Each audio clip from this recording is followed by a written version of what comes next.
Today is day 23 of my 30 days of service, and right now I'm sitting outside of New Directions, which is where I spent my day today serving and getting to learn about a great organization that I first came to know a few years ago during my work at Disney ABC and wanted to come spend some time with them today.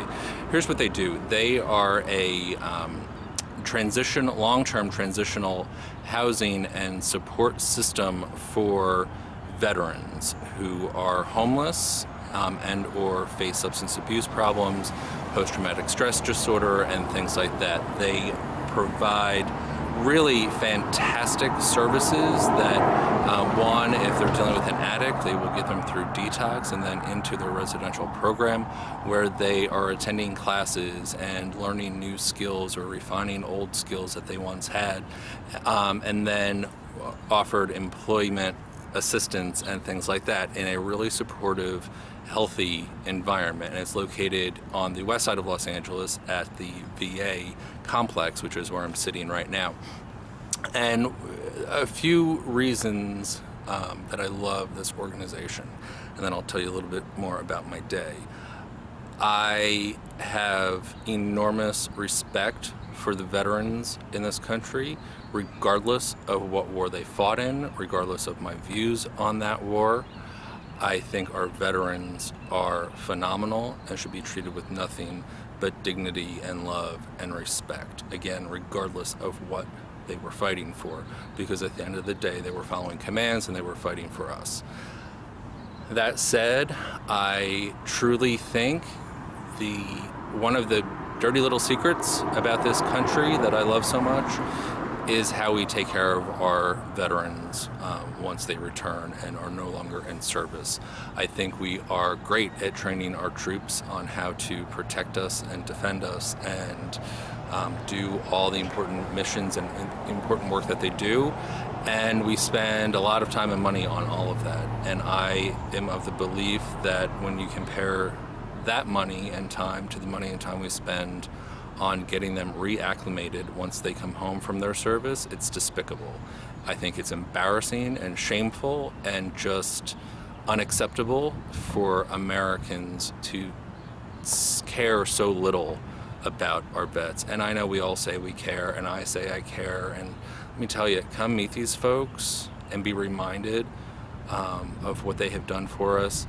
None of us, unless we have served, and I have not, I have family members who have served, but I have not and will never serve, cannot even fathom what these men and women have been through, and certainly cannot judge them or the diseases that they come back with or the disorders that they come back with.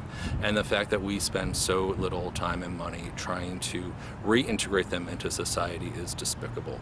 So my hat goes off to organizations like New Directions, which is all about helping our vets reintegrate in a healthy way and teaching them the life skills that they need in order to go on. And I just have such respect for them. And so my day today, I first sort of audited, but also participated in a class being taught by a woman by the name of Lisa, who is the niece of one of the founders of New Directions. And she has been volunteering here for 6 years since her aunt passed away, and she is really carrying on her aunt's legacy through her involvement with this organization.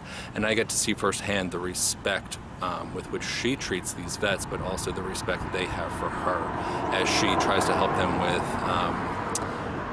a lot of life skills and English language. Not speaking English, but English work, so creative writing and things like that, and helping them to express themselves.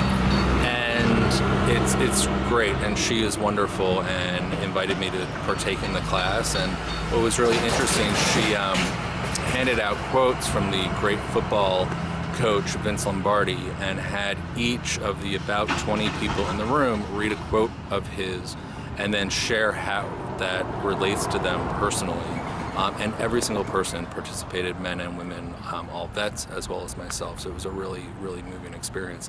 Then throughout the day, I got to meet many, many, many other vets from many different wars, including Iraq, Afghanistan, and met a young man who had enrolled when he was 19, and then when he came back from being deployed, faced some issues and substance abuse issues and a stint in jail and things like that, but is now a graduate of the New Directions program, as well as a married dad, and he now works for New Directions and oversees one of their programs and facilities. So he's fantastic, and I saw that over and over again, and it's just remarkable to get to spend a day surrounded by people who in their lives put their lives on the line to ensure that I and you have the freedoms that we have. So it was an honor, a privilege. I will continue to be pissed off about how we treat these folks until it is better, and we have a long, long, long way to go. So at a minimum, next time you see someone and you know that they are active duty or a vet, thank them for their service. I asked a lot of people today, does that make a difference? And they told me, yes, it does. They want to be acknowledged for what they're doing. So at the minimum, make sure you say thank you. And beyond that, get involved in any way you can to help a veteran or a military family, anyone, and do whatever you can. Trust me, they need the support, they need the love, they need the jobs, so hire them if you can. They need so much more than they're getting from us. Off my soapbox, on to the next day.